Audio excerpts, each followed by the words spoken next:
Ife was known all over the school campus and student alike to be a gentle and humble fellow. No one ever saw him involved in any scandalous activities. He was this slim, quiet, and sharp-eyed. He was the type that believed in dignity, despite being soaked in poverty from birth.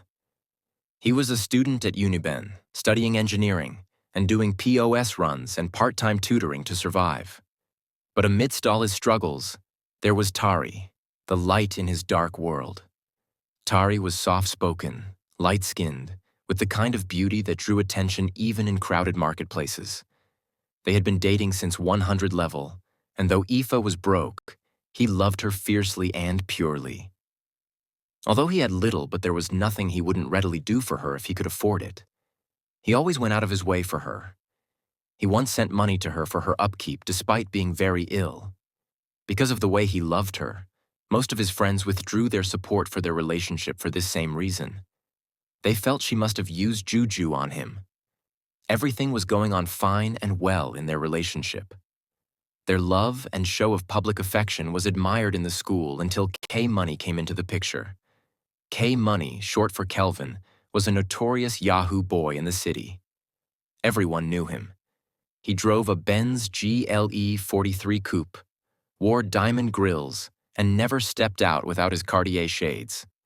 He was a walking billboard of internet fraud. One evening, as Efe waited for Tari outside the lecture hall, he saw it happen. K-Money pulled up in his Benz, blared Big Flexa by Costa Teach, and Tari walked into the passenger seat like she'd been doing it forever. She didn't even flinch or act like Ife was ever anything to her. The whole school was in shock, and K-Money being a loud person didn't help issue. He made sure every soul in the school saw it while it lasted. He drove very slowly and greeted everybody he saw. This was an act that was unlike him. Ife was terrified. He couldn't believe his eyes. The shame was not what mattered to him, but the emotional betrayal. If someone had ever told him that she would do something like that, he would doubt it, even with his life. That night, Tari blocked Ife on WhatsApp. She was unreachable everywhere. He couldn't sleep all through the night. He paced his room till he fell asleep very early that morning. The next morning, his friends came to see him and console him. The next day, K-Money posted a video on Snapchat of Tari sitting on his lap, laughing, champagne in hand. The caption read, "Leave broke boys for the gods." Ife's heart shattered. But that wasn't the worst. The real pain came when his own guys, his so-called bro, began to mock him.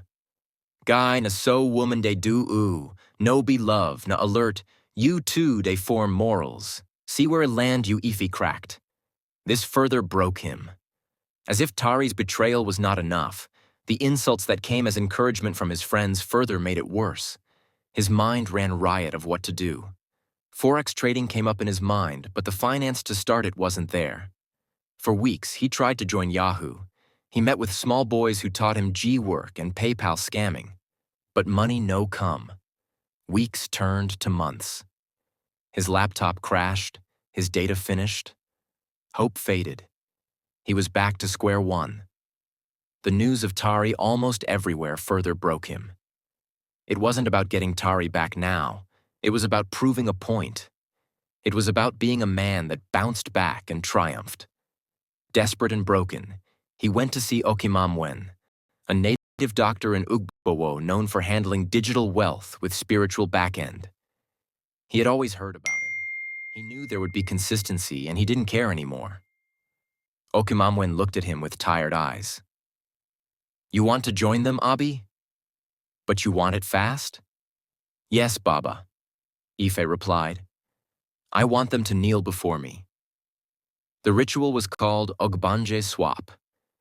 He was told he would get money, real money, in 21 days, but he must never look into a mirror at midnight, and he must never cry over any woman again. If he broke any of the rules, the spirits would come for payment with madness. Ife agreed. By the 15th day, alerts started pouring in. $1,200, $3,800, €5,000. and later he started getting $10,000 every day. He got him the best things of life, went to best places and ate the best of food. He bought a Lexus ES 350, opened a boutique in GRA, and hired 2 bodyguards. On the 21st day, he returned to school. And then, the main show began. UNIBEN was hosting the annual SUG concert. K-Money was billed to host the concert. Tari was there too, dancing beside him like a queen. They had arrived like couple, wearing the same outfit. Then suddenly, the music stopped. A Lexus pulled up near the stage. The crowd parted. Eve walked in with his bodyguards, all in black, ice on his neck. He wasn't just rich, he looked dangerous. He mounted the stage, whispered something to the DJ, and the speakers screamed, "K-Money the borrower!" A massive screen lit up. Screenshots of K-Money's unpaid debts, his fake transaction alerts, and even voice notes of him begging one, Mummy Said, for loan extensions played like a movie. The crowd roared. Tari stood frozen, her makeup smudged by sweat and shame. Then came the final blow. A video clip of Ife gifting Tari's younger sister, Mary, a brand new iPhone 15 Pro Max with a $5,000 cash bouquet. Caption: Small sister no day do gold digger. By the time K-Money tried to speak, the crowd was chanting, "Fake life! Fake life!" He fled the stage. The Madness Ife was now a king in Benin. Girls flocked, boys hailed, money flowed. Tari became a shadow of herself. Ife had started dating her younger sister. They toured almost everywhere on campus. Tari fell seriously sick and rushed to the hospital.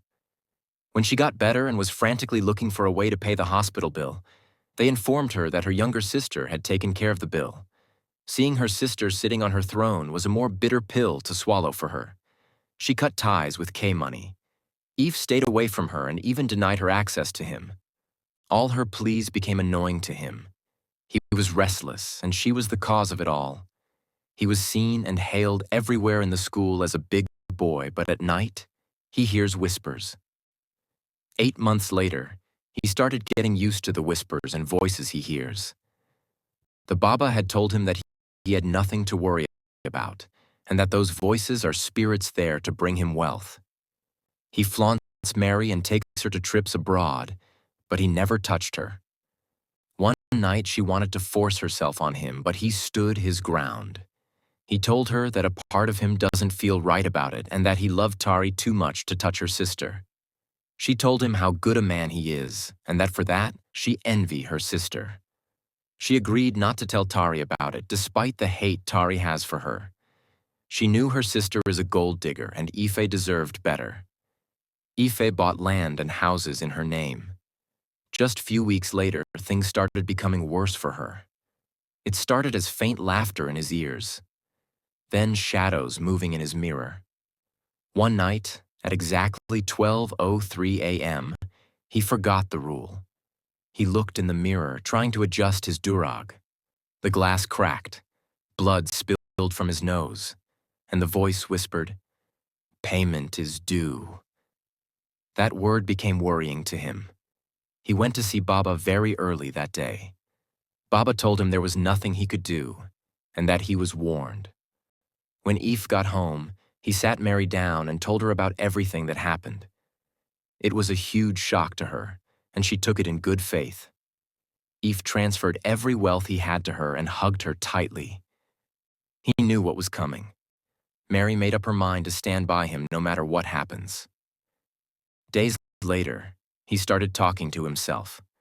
During a party at Jerome Gardens, Eve stripped naked and shouted, "I am the god of money. Kneel before me." He was taken to the psych ward. Some say they still see him walking around Ring Road, barefoot, holding a broken iPhone and shouting, "Where's the balance? Spirits never balance me." His whereabouts became unknown to anyone. Mary started looking for him. Tari felt a little happy about it. The thought that none of them would have him was more appealing to her. It became obvious in school that Eve did something to get his riches. Tari walked the school with less concern, while her sister and two of Ife's friends searched the town for him. She felt that something can be done about his madness. They later found him, and she took him to a native herbalist who told her what he did, and that many sacrifices must be made to get the people off his back for good. Mary agreed, and they started working on treating him. Half of his fortune was invested in working on him. 7 herbalists from different places worked on him collectively. After 7 months, he became better and was ready to go home. The work on him was hectic, but worth it. He was shocked to see that he still had half of his fortune. When they got back, he proposed to Mary. He left the school to learn and master Forex while he controls his business. Tari lived the rest of her life in regret. Eve made sure Mary lacked nothing in life. He worked hard to make sure Tari's husband was no match for him. Every Valentine and her birthday were celebrated abroad and in best hostel venues money can afford.